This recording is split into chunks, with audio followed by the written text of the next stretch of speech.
Hello, good morning.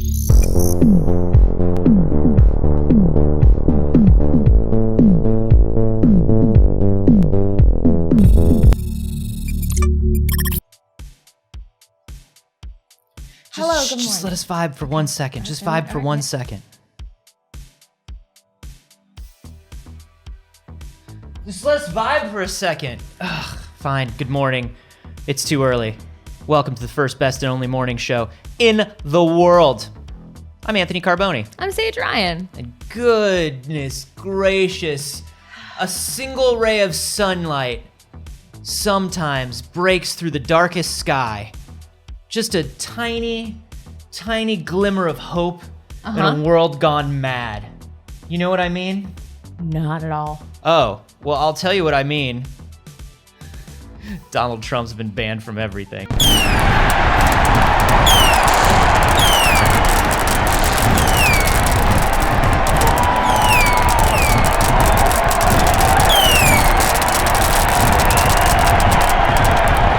Oh, thank goodness, y'all. Very excited Literally. about this. Like, actually everything. We have an entire list of things that Donald Trump has been banned from. All of them. All the platforms. Reddit, of course, banned Trump. Can't have any Trump propaganda on Reddit. They also banned the Donald Trump subreddit. Good. Massive, massive cesspool of nightmares. Twitch. Which we did talk about on Friday. Twitch was one of the earlier bans. Sorry, buddy. You're done with the no scopes. And you're also done with your online shops on Shopify. I don't think he actually had any. There were 2 online stores affiliated with Trump that were on there for like merchandising. But I don't think they were actually him. Hilarious though. I'm glad they're gone. Twitter, Obviously, of course. Twitter, huge, and just in time. Just in time. Yes, spot on. They got in there just right in the nick of time before he could anything spend happened. any kind of terrible propaganda. Google. Imagine getting banned from a whole ass search engine. Imagine getting banned. I don't know. So this is listing Google, but it's more about Parler, which we'll talk about in a second. But Google's move immediately suspends Parler, which I guess is sort of, yeah, it's kind of suspending Trump, okay. but like, come on. YouTube. I love this. Hey, YouTube, can I tell you something? Donald Trump is maybe the least of your problems. Well, I don't know about the least. There's a lot of issues on YouTube, but I wouldn't say the terrorist organization following Donald Trump is the least. Fair. But I will say that the official Donald Trump YouTube channel is maybe not the centralized location of that on YouTube. Yeah, possible. Facebook and Instagram, of course. We heard the Zuck come out and talk about it last week. The biggest problem is that Donald Trump makes most of his money from fat-burning tea deals. He makes most of his money from tummy teas. Yeah, tummy teas, and he gets the box suit. Yeah, play the intro again. Where is the thing? You just panicked and pressed every button. Look, one of them was gonna do it. He makes a lot of money. The bit's broken. I broke the bit. Snapchat. Yeah, he can't do any more of those cute anime filters on Snapchat. Yeah, he can't find out what Disney princess he is. Yeah, exactly. None of those things that rotate over your head until they give you an answer. Also, he owns 4 pairs of spectacles. No, that's you. Oh, that's me. Yeah. TikTok, obviously, no more Renegade. I love that he's banned from TikTok before he could ban TikTok. He couldn't successfully remove TikTok. But he was because he was just removed. talking shit. So good. So good. Apple threatened to remove right-wing friendly social media app Parler. So this is more about Parler. Which has happened. Discord. We love you, Discord. Yes. They banned the server, The Donald, which was a server. He had just boosted that server too. Oh man. Oh, the chats were crispy. You could see the quality. You know what I mean? He had boosted the hell out of that server. We got a Discord. You can go there. Hey, we do have a Discord. You in it? Pinterest. No more mood boards. No more racist, totalitarian mood boards. Yeah, I think that he was putting together boards of his future utopia, and it was problematic. I got a peek at his Pinterest before they took it down. Yeah. And there was one that was just a heart emoji, and then it said Vlad. Okay. And then there was one that was tough guys. Oh, okay. And it was just like him and like Pol Pot and like Hitler. Yeah. And like it was really interesting. And then like for some reason, Gene Hackman as Lex Luthor. Okay, all right. Yeah, it was very interesting. Yeah. The new Maxwell Lord. Yeah, Maxwell Edgelord. Yeah. Stripe, this is a huge one. No processing of credit card payments for the Trump campaign. No online store, no credit card processing for MAGA hats or Which donations. They certainly were. So there it is. That's hitting them in the wallet, which I really love. I love it. It hit them harder. A direct hit to the dollars is something that we just... Now, something really interesting happened actually with Trump being banned from Twitter in particular. And it's that so much of the last 4 years of media has been linking to and embedding Trump's tweets to reference all of the horrific and awful things that he has said on the internet. So it has created this massive link rot across the internet of all of these journalist sites, all of these articles, all of these, retweets and et cetera, that now go to nothing because the account is gone. So, you've seen stuff like this before where you go to link to maybe like an old blog that you had or like an old website that you used to love and like the link's gone. Yeah. And then all of the articles that ever linked to that site are also gone, And the interesting about this in terms of world and American history is there's no record of that now. There's like archive.is, there's like screenshots, but all of this stuff, all of these journalistic accounts that actually were telling what was going on in the news of the world that embedded this tweet, that tweet is gone. Yes. And that is historical record. And what's interesting is this is the cross section of doing what's right for the platform and the thing that I think Twitter was posturing as being worried about. Right. Trump was supposed to use the account at POTUS the same way Barack Obama did. Right. And Barack Obama's tweets are archived at POTUS 44. You will never not be able to see Barack Obama's tweets. The problem is Donald Trump's tweets are garbage and incite violence and racism. So on one hand, as a platform holder, you got to remove them. On the other hand, hey, we got to show that this guy was a terrible dude. He's doing this on a global level. Right, and that's so interesting is we haven't seen somebody rise to power in this way that has so much documented evidence of being like a totalitarian fascist. Like, imagine if Hitler had had a Twitter. There would be so much record of like how to not have Trump. Maybe Hitler would have had a DeviantArt too. Yeah, for sure. And he would have been like real mad about the comments on it. Yeah, absolutely. And they'd have been not very good art. Yeah, and the comments would have been accurate and they just would have been like perfectly fine and healthy criticism. And yet. But yeah, it is interesting on there. And like, everybody in chat's like, well, it's banned. The information-wise, it's different. Like, yes, we do understand that. We get that. However, the idea is obviously he has access to that on the back end, and he's certainly not going to upload his archive for anybody. And public record is where we require to make sure we're not repeating patterns and also be able to be like, hey, look at all of this that we let happen, which is remarkable and awful. That's the thing is like, the minute this stuff disappears, the thing that I'm worried about is a lot of the people that are on the side of this insurgency that happened on American soil. The people that are on side is like, well, people are saying that his tweets were bad, but they're gone. Like, that's just rumors that like people are like saying that his tweets were bad, but they weren't ever that bad. And like that's the thing is the moment the information disappears, all of the conspiracy theorists and idiots can immediately start filling in the gaps with their own information. Obviously, Twitter can pull this information immediately and probably will have to very soon for legal reasons. But I don't like what this could potentially do. However, to the public discourse. I'm still very glad that he doesn't have access directly to his base right now, and that is something to celebrate. That's the biggest thing. That is the biggest thing. You're absolutely right. What's the second biggest thing today? Second biggest thing today, I suppose you could call it that. Okay, fascinating. Or do we want to go to more related political news? We'll just maybe knock that out. So everyone knows Parler, the right-winged garbage service that was created as, we're not going to filter your freedom of speech like Twitter. You can come here and be racist. And they did in droves. And finally, once again, just in time, all of the app stores have decided, we're not doing this anymore. Amazon has decided to stop hosting. Apple has decided to remove it from their stores. Android has removed it from their stores. And you know what? We should have checked in, but it was supposed to be as of midnight last night. And I'm going to be honest with you. It's 8 a.m. I did not Google it this morning. I've never logged into Parler once. I've never gone to Parler once. I never will.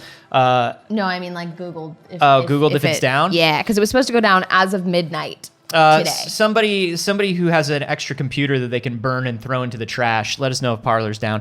The Parler CEO, this is the part that I find fascinating. The Parler CEO is now like, even my lawyers are abandoning me. The people are attacking free speech in the world. Here's the thing. Here is the thing. For 4 years, I lived in San Francisco and moved among the tech industry. And here's what I will tell you. Anybody who starts a service that claims to be the free and unfettered version of a different competing service is doing one of two things. Number one, they are kind of extreme idealists that like genuinely believe in this but have zero business sense and zero idea what's going on. That happens every once in a while. What really happens is number two. Somebody who wants to make some money with their direct-to-video home version of some Disney movie, you know what I mean? Looks at and says, ooh, a lot of people are angry at Twitter. I'll make a Twitter for the people that are angry. Now, here's the thing about Twitter. You're on Twitter, I'm on Twitter, we're all on Twitter, we hate it, we're shackled to it. Nobody really gets in trouble for anything on Twitter. People talk the most shit on Twitter. Oh, yeah. I've said terrible things to the president on Twitter. The most awful garbage in the world. So, if you're making a platform for people that have been banned from the awful garbage platform, you better know what you're signing up for. Yep. This person was like, I will take in the garbage. I will take in the garbage and I will make my money off of the refuse and the waste, and it will go fine for me. Hoping probably this guy to cash out early before things get really, really bad. But here we are. He did not cash out early before things got really bad, and it became a driving force for terrorist organizations. And now, an excellent Twitter user who goes by Donk Enby has started leaking everyone's data from Parler, including all of the deleted conversations, their emails, their location data. Now look, we don't like doxing. I love doxing terrorists, I'm sorry. We don't. I like providing proof of these horrible conversations and plans. I like being able to track these people down. I like being able to give that information to the people that need it in order to enact lawful action against those other people. I do not like doxing of any kind. You can take that information and you can give it to a source that can do something with it, whether it's journalists, whether it's, but I don't like, hey, here's this person's address. Well, quite simply, there haven't been addresses. It's location data of where they're located within the U.S. So that's different. And in addition to that, if you signed up for a site that isn't able to protect its information and you were like, you know what?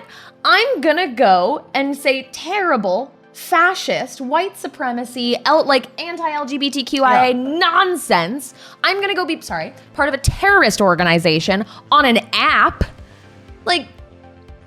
You put your email out there as a terrorist. And, if your email gets leaked, I do not feel bad for you. Yeah, no, I'm talking more physical address stuff. That's what I thought. So what is being leaked is their location within the U.S. It's not by address, but it will say what town they're in, what city, whatever. Oh, yeah, anything that it will give you posted data like that. Right? Exactly. Yeah. So, where your phone is pinging you, essentially. And all of the posts that were made, every deleted Parler post Every deleted part or post, many with user location information has been archived. Love that. Yep. It has been archived. It is being handed over, of course, to authorities as well. But it's been a collaborative effort of people on the internet. This Twitter user has been having people just kind of like offer their PC power to saving some of this information and getting a hold of it before it went away. Twitter user's name, by the way, Crash Override. We like that. Double the RAM, baby. They are incredible, and they've done something really, really fantastic here because they looked at it and they were like, holy shit, this is stupidly easy. Oh my God. Yeah. Pulling, now that's different. See, that's different than the initial headline, I think. If that person is just pulling an archive of parlor shit before people hurriedly pull their parlor shit down. Yes. That I believe love. people are able to access it because they were asking people to like offer up some hard drive space to store some of the information so people are able to see it. But yeah, hey everybody, out your local racist. Yep. Good morning. Ghost? Good morning to Ghost. What do you think? Good morning mostly to Ghost. What do you think is gonna happen here? That's super awkward. I'm sorry. Hey, I'm sorry to all my friends that work at IGN. I'm not gonna do it. I'm sorry. Look, they autoplay and we can't. We're starting to get that. We're starting to get more and more news about that Gotham Knights, the next WB Games Montreal entry into the Batman games. I'm so excited for Gotham Knights. This announcement, really great. They've completely reworked the combat engine, which like at first I was like, whoa, Arkham. Kind of known for their combat. And their combat is fun. For making the combat that everybody sort of like takes from, you know? But they've completely reworked it for cooperative play, which I think is fascinating.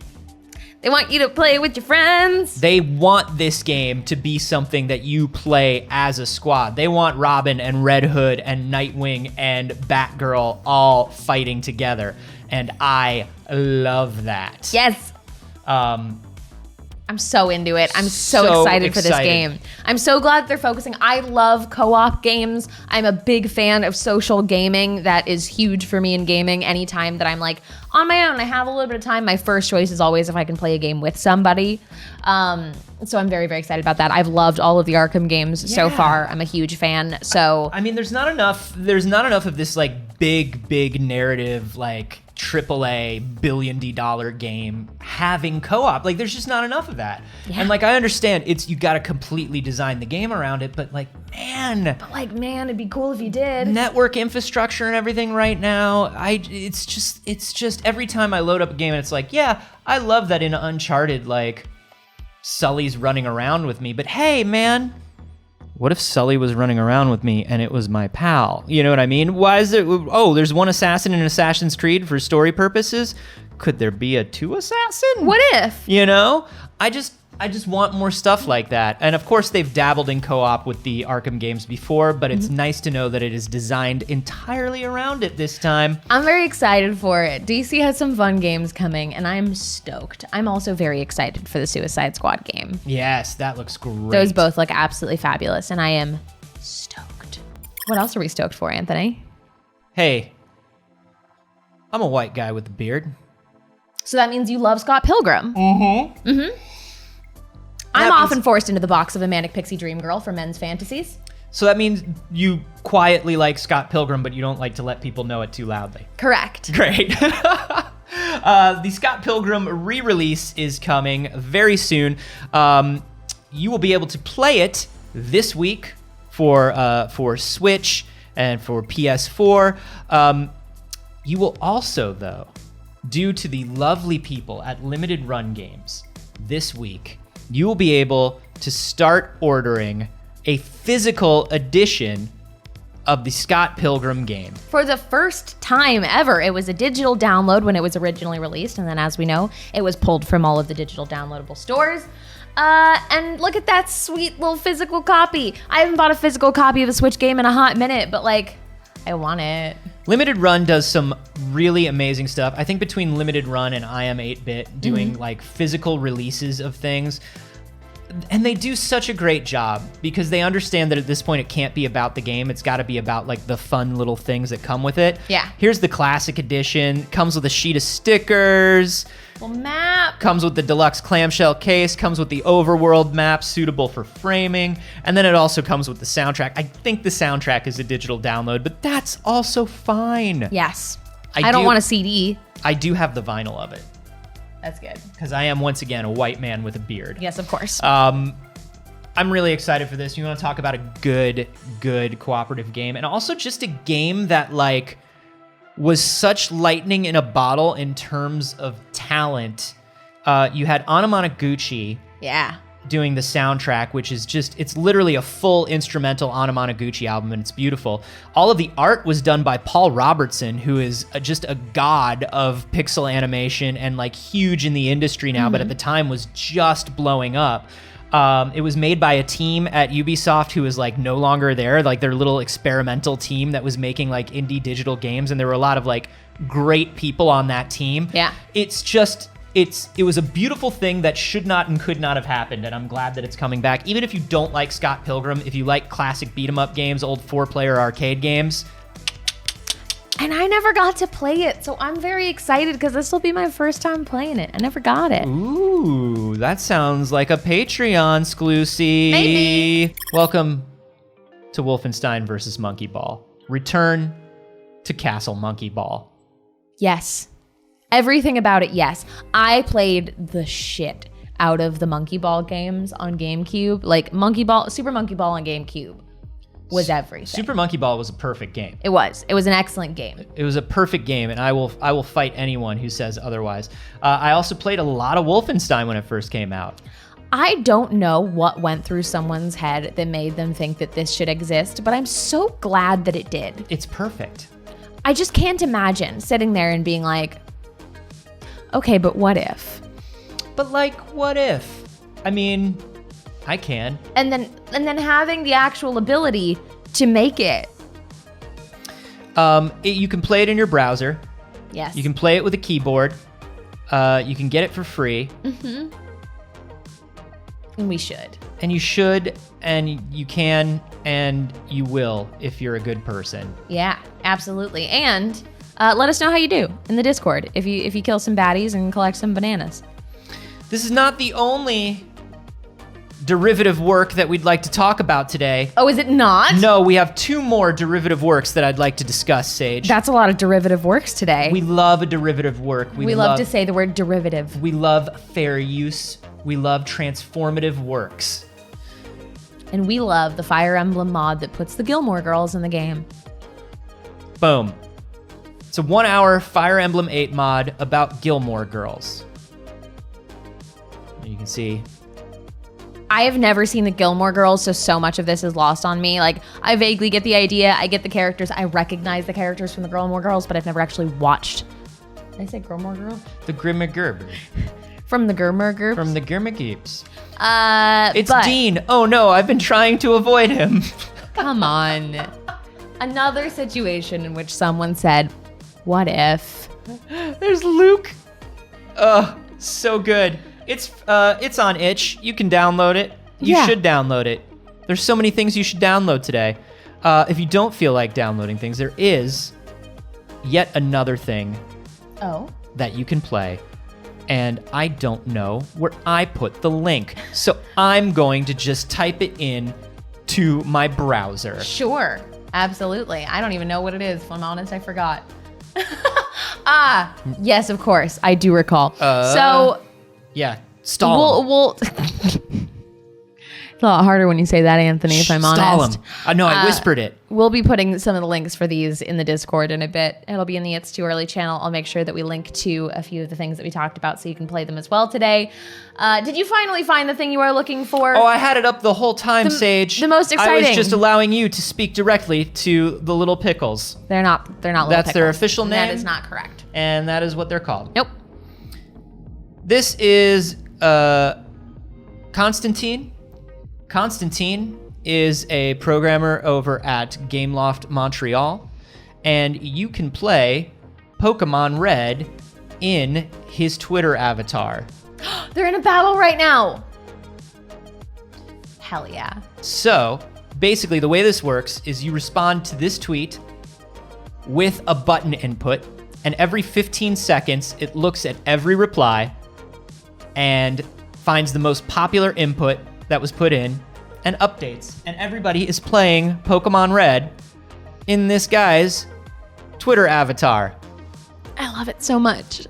I think this is so phenomenal. I have seen a lot of things happening more and more like this on Twitter, where people are running D&D campaigns in their feed, and they're, letting people make the choices and the responses and things of the sort.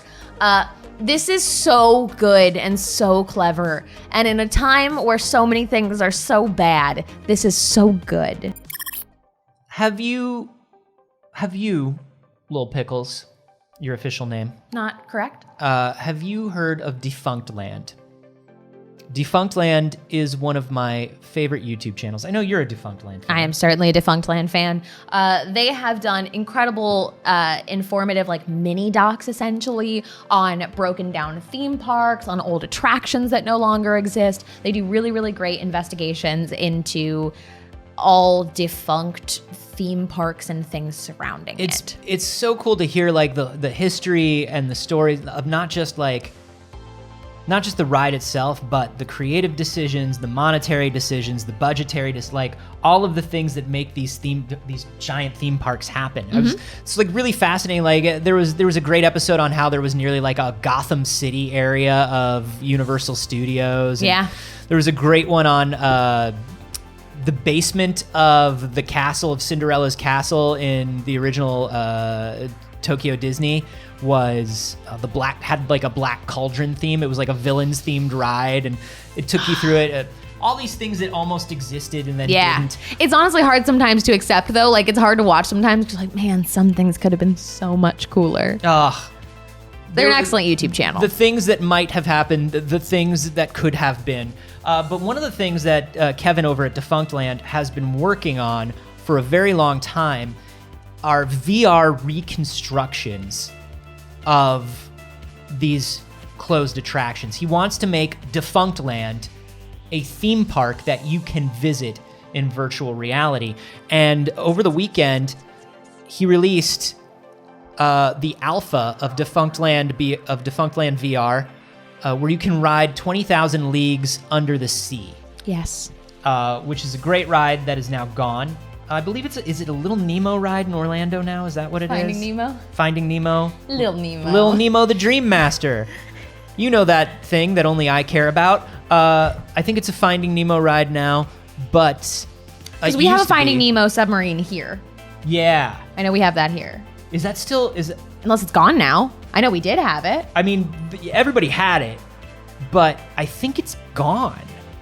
There was the original submarine ride that was pulled out. Yeah. And I think that was a mermaid one, wasn't it? Because I believe in Disneyland here, in California Adventure, Yeah.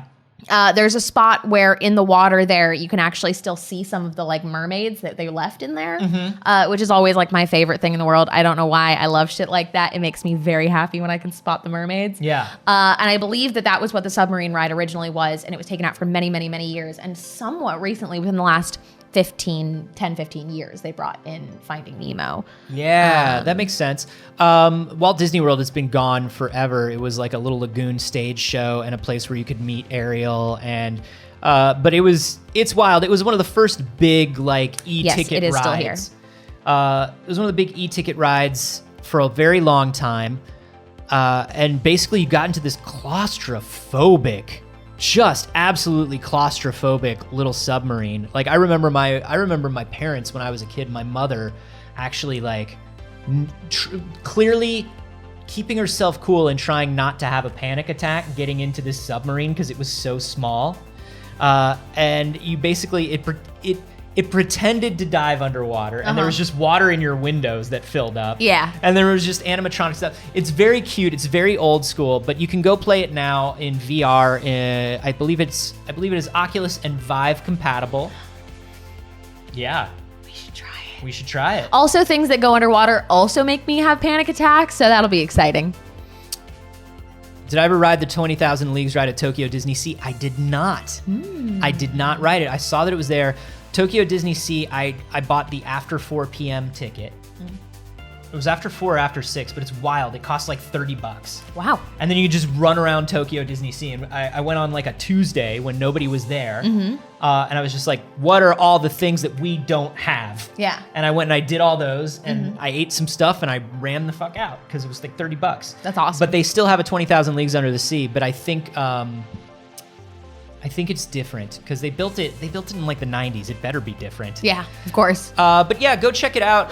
Go check out Defunctland if you haven't. It's one of my favorite YouTube channels, and they do amazing stuff. I sincerely hope that they continue making more of these because there are so many old Disney attractions that I never got to go on that I would be so excited to get to experience in VR. Yeah. And my Oculus is sitting right back there. Let me have it. Yeah, and I mean, the idea for Defunctland is it will contain not just like Disney rides that shut down, but rides that were near completion at other theme parks or entire theme parks that have disappeared.